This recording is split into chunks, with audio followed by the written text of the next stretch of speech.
ปลาทีละงูงูงูโอ้งูเนาะ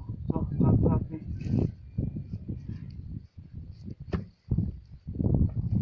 พอตัว สามตัวทุกคนตัวทั้งงูเลยนะ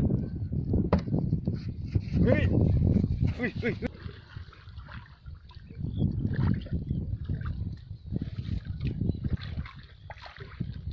คนคำเขาก็ได้ว่างไป3 ลางแล้วนะ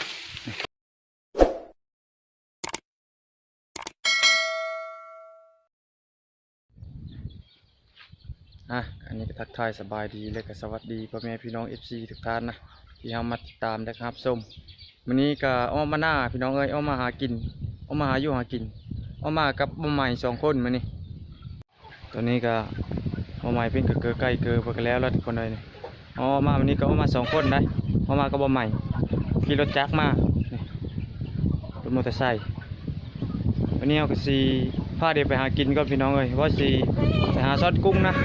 แต่ว่าเราลืมเอาด่างมาเราสิไปหาด่างก่อนมื้อนี้ตอนนี้เราก็ได้อุปกรณ์แล้วทุกคนเลยนี่มุ้งเอามุ้งนี่ละเอามุ้งนี่ละหาก้อนขี้หินมามัดเชือกแล้วก็เอาไม้ตะโขก็ได้ทุกคนเลย2 อันเฮ็ดอันจับมันนะแล้วเราก็แก้จากได้หรือบ่ได้แล้ว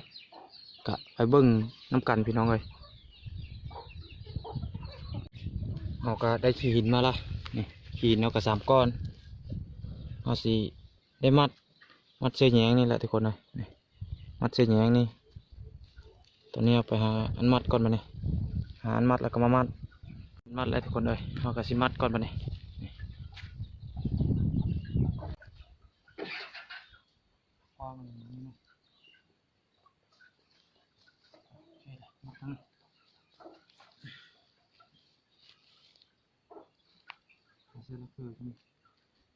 วันนี้เรามัดไปแล้วทุกคนเลย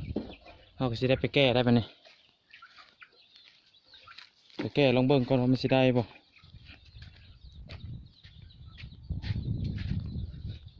ทุกคนเราก็สิได้ไปหาแก้ก่อนปะเนี่ยตอนนี้เราก็ได้มาฮอดหนองแล้วได้เราก็สิได้ไปแก้ก่อน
มาเบิ่งทุกคนว่ามันสิถือบ่เบิ่งดูได้หลายอยู่บ่โอ้มีแต่ปลาน้อย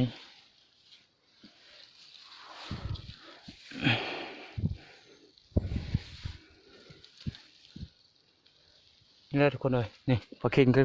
โอ้ปลาเค็งก็ถือโอ้ถือเสยปลาน้อยปลากระเดิดทุกคนเลยนี่โอ้ก็โอเคอยู่เลยทุกคนเลย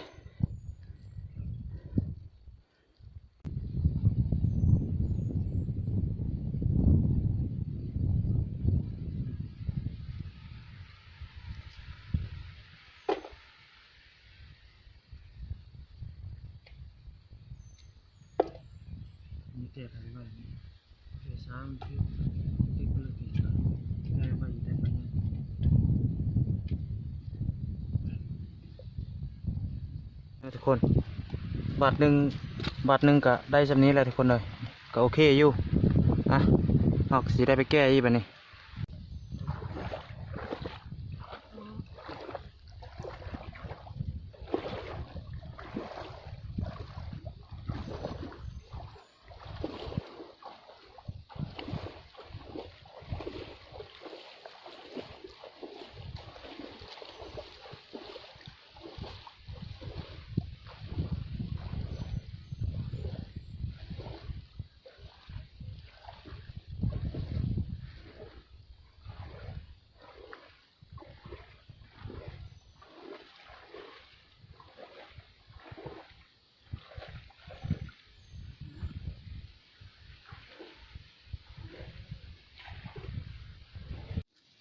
นี่เลยทุกคนเลย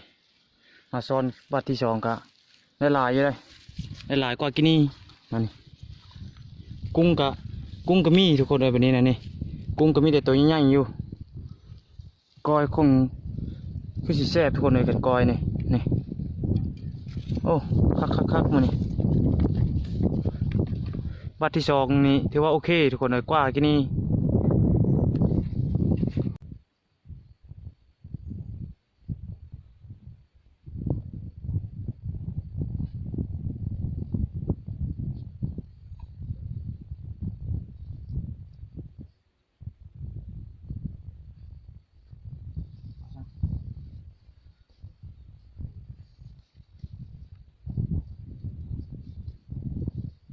ดาวเจอลูกเนี้ยเจอเนาะทุกคนเอาซ้อนได้2 บาทนะเขาแก่ด่างกะปลาน้อยกุ้งกะมีอยู่นี่พอได้อยู่ได้กิน2 บาทก็ถือว่าหลายอยู่ทุกคนเลยนี่เขาก็ได้ย้ายบอลแก้นะไปอีกภายนึงก่อนทุกคนเลยเพราะว่าเขาแก้2 เทอละบอลนี้นะเขาแก้2 รอบละเดี๋ยวเขาจะย้ายไปแก้ภายใหม่นะทุกคนว่ามันจะได้บ่กะไปรุ่นติดตามครับชมไปเบิ่งน้ำเดียวพี่น้องเอ้ยทางมาใหม่เป็นยางก่อนละแวะด่างไปเลยทุกคนตอนนี้เขาก็ได้มาฮอดแล้วได้ภายนี่ก็เขาก็สิแก้ภายนี้ว่ามันสิได้บ่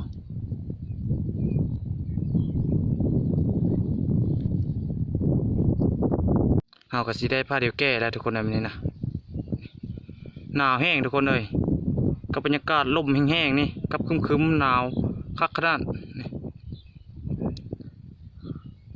ทางมาใหม่เพิ่งกระแบะด่างอยู่ทุกคนเอาสิแก้แต่พุ่นแหละมาทุกคนเลย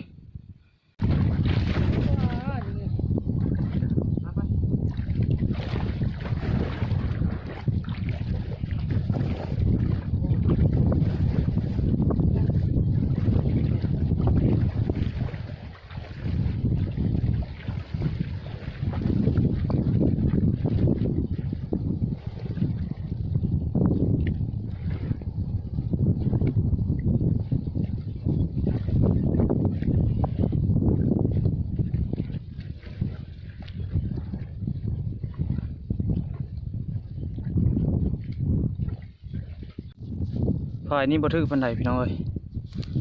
แก่ตึกแต่โหยจนชุดพี่เลยนะจนชุดโหยได้บ่หลายปันใดเฮ้ยทุกคนเลยเอาสิได้เก็บก่อนมานี่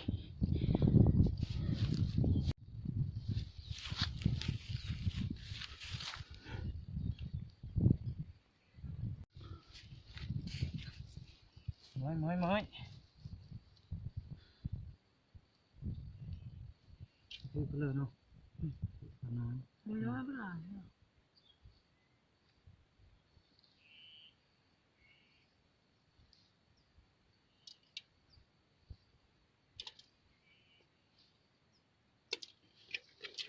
ทุกคน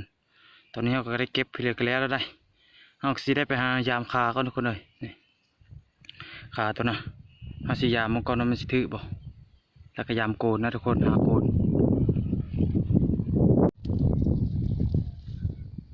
แก้ขาก่อนมานี่ทุกคนเลย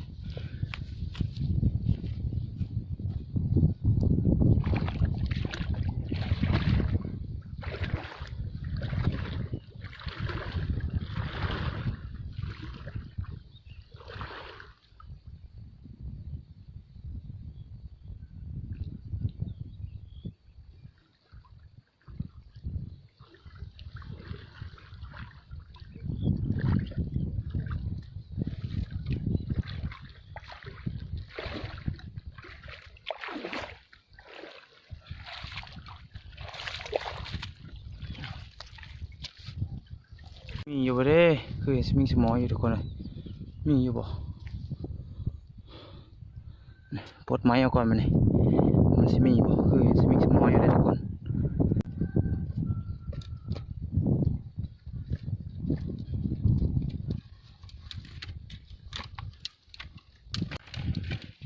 มีแต่สลามทุกคนเลยเชื่อถ้าบ่เชื่อสลามปลาก็จะบ่เข้าได้นี่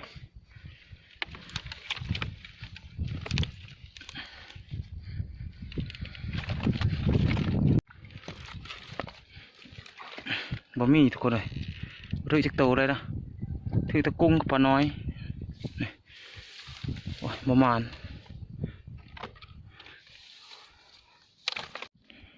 แก้ขาเขาได้ทุกคนนะนี่เพราะว่าน้ำนี่นะมันแห้งละมันบ่ท่วมขาทุกคนเลยมันกับบ่ถือได้ ถ้าน้ำลายนี่ปลาใหญ่ก็ถือทุกคนเลยวันนี้เราก็สิได้เก็บไม้เก็บเสื้อพันเก้าเราก็สิเอาลงมานี่เอาลงเอาไปเลยแล้วก็สิได้ไปหาเสื้อกับดักหนูอีกทุกคนเลยมันนี่นะเอาถือกลับมานำ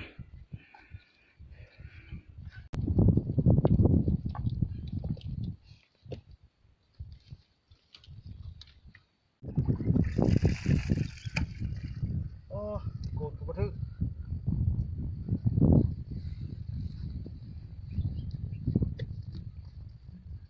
ปลาทีละ งู อุ้ยโอ้งูนี่เนาะพักนี่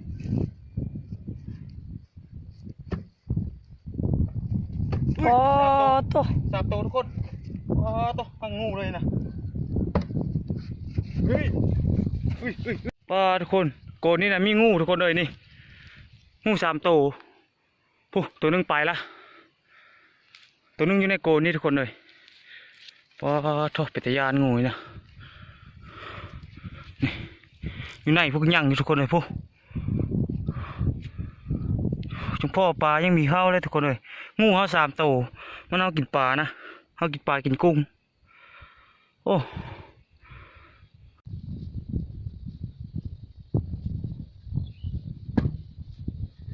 ว้าวก็หลายก็ต้องงูนะสี่ตัววัดแล้วบ่วัดแล้วว้าวตัวงูถึงวัดรถโกรธเลยนี่คนคอยทอกินนี่นะงูนี่นะอยู่ในนี่ก็2 ตัวไปแล้วก็2 ตัวได้4 ตัวทุกคนเลยว้าวตัวมีแต่ตัวใหญ่ๆทั้งหมดนั่นนี่เป็นตะยาเลยนะนั่นนี่ลิๆแลบๆอยู่งูนี่นะบ่แม่นงูน้ำเลยทุกคนเลยมันเป็นงูชิตเตอร์ทุกคนเลยทุกคนถือได้ปลากระเดิดตัวนึงมันเฮาไงนะนี่กายนั้นสงสัยมันกินมดทุกคนเลยนะนี่ท้องเป็นกระลูลื่นอยู่โธ่ยามตะเก้านี่บ่มีงูเลยทุกคนเลยยามตะเก้านี่เคยได้ปลาข้อใหญ่ยามตะเก้านี่แต่มันนี่ละมีงู4 ตัวทุกคนเลยเฮาโกนนี่นะโธ่ตะยานทุกคนเลยออกมาตะโกนแล้วกันนี่ทุกคนซึ่งอยู่นะมันกินอิ่มแล้วมันไปบ่ได้ฮอนโอ้4 ตัวทุกคนเลย2 ตัวนะลอยลงไปน้ำพอแล้วนี่ยังแต่2 ตัวนี่แต่ห้างพอได้เอามันได้อุ้ยตะยานทุกคนเลยอุ้ยลอยลงน้ำพอละนี่โอ้ไปพอแล้วทุกคนเลยลงน้ำนะ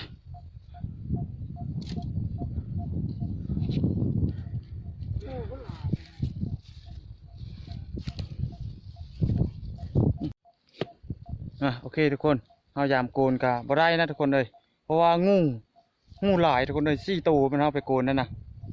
มันคือสิกินปลานะเหมือนเลยทุกคนเลยปลาก็เลยพอเข้าโกนนะงูเอาไปกินวันนี้เราก็สิได้ไปหาเสื้อกั๊บก่อนเอาสิโซนปลาไหมเพิ่นเข้าไปหาเสื้อกั๊บดักก่อนทุกคนเลยพอได้ยามมื้อเช้านะนี่เราก็สิได้ไปหาเสื้อกั๊บก่อนทุกคนเลยวันนี้เสื้อกั๊บแล้วก็สิได้พาน้องมือเลยวันนี้เราก็สิได้ไปหาเสื้อกั๊บก่อนทุกคนเลยเพราะว่ามันจะค้ำแล้วได้เอาสิได้ไปหาเสื้อกั๊บวันนี้ทางปลาไหมเป็นลูกมันต้นอยู่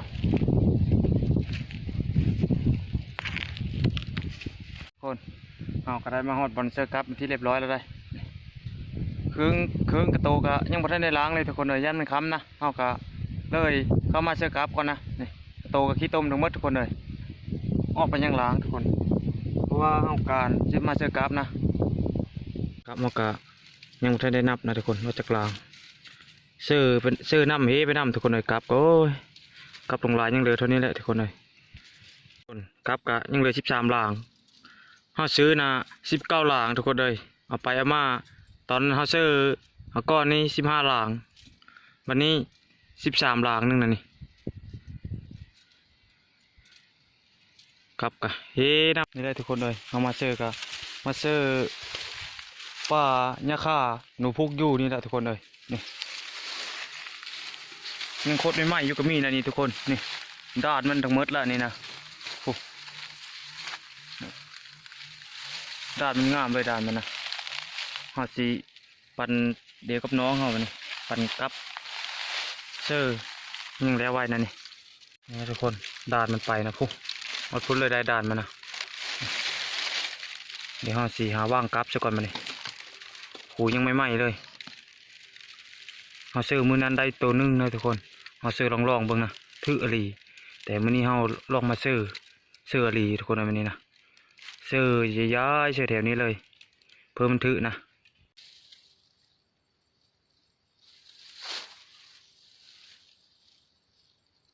เช็ดรถครับไปมีเสื้อ3 บาทโอ้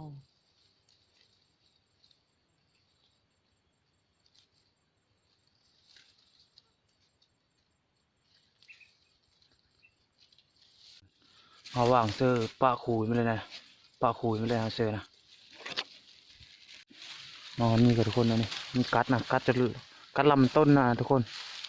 นี่ลำต้นมันก็กัดหนูพุกนี่นะก็เท่า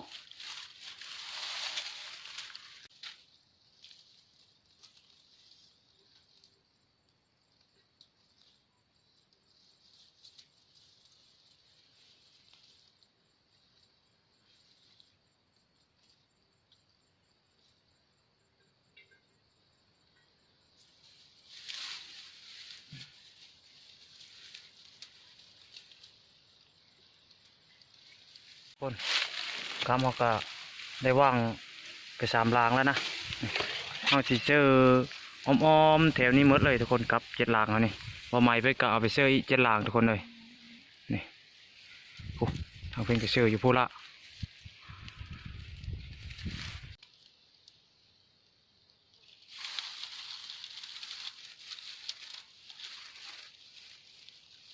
คนนี่กลับมาก็ยังเหลือรางเดียวนะโอ้ส่วนหน่อไม้เพิ่นก็ยังเสื้ออยู่ทุกคนตอนนี้เราก็ได้เสื้อกับเสื้อไปเลยกันแล้วได้เอาก็สิได้ผ้าดิเมอร์แบบนี้ทางมาใหม่เพิ่นก็กำลังย่อมาแต่เสื้อกับทุกคนเลยเพิ่นก็เสื้อแล้วล่ะทุกคนมื้อเช้านี่เฮาสิมาลุ้นนำกันทุกคนเลยว่าถึกเลยบ่ถึกกะสำหรับคลิปนี้ก็เอาไว้สำนี้แหละพี่น้องเอ้ยขอบใจที่ติดตามนะครับชมคลิปหน้าพบกันใหม่ทุกคนเลย